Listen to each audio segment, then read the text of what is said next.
হেফাজত ইসলাম বাংলাদেশ সিংগাইর উপজেলার উদ্যোগে আয়োজিত গণসমাবেশের সংগ্রামী প্রধান অতিথি উপস্থিত রয়েছেন।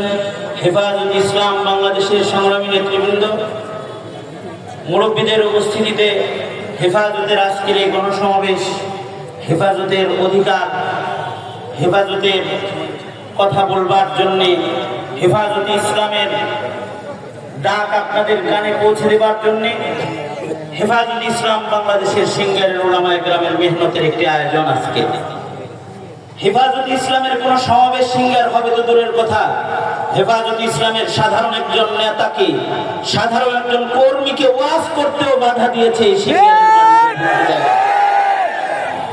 সেখানে আমি মনে করি আজকে আমার নামে সংসদে নির্বাচন করতে হবে এমন একটি আওয়াজ এসেছে। এই আওয়াজটা এটা কোনো আমার বিজয়ের আওয়াজ না, অথবা আমার এমপি হওয়ার আওয়াজ এটা নয়। এটা হলো যারা হেফাজত ইসলামকে বাধা দিয়েছিল তাদের বিরুদ্ধে কার্যের আওয়াজ। এটা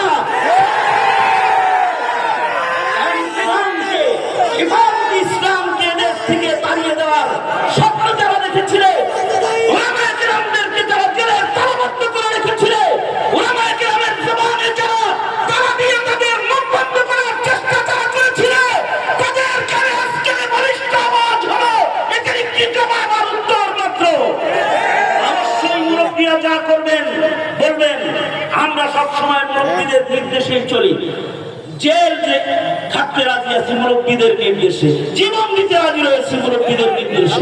কারণ আমাদের মুরব্বীরা কোনো দাদার গোলাম না, আমাদের মুরব্বীরা ভাইদের গোলামি করে না, আমাদের মুরব্বীরা দিনের গোলামি করে না, আমাদের মুরব্বীরা আল্লাহর জমিনে আল্লাহর দ্বীনকে কায়েম করার জন্য কথা বলে।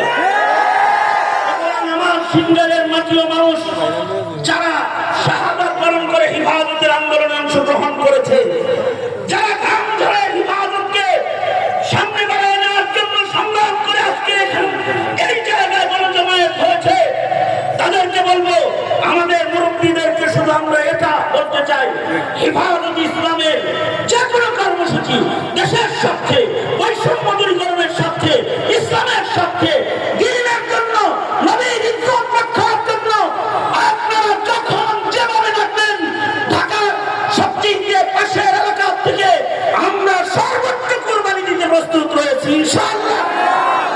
এই সিংগাইরের মাটিতে আপনারা উলামায়ে কেরামের সাথে থাকবেন, এদেশের উলামায়ে কেরামও আপনাদের সাথে থাকবেন ইনশাআল্লাহ।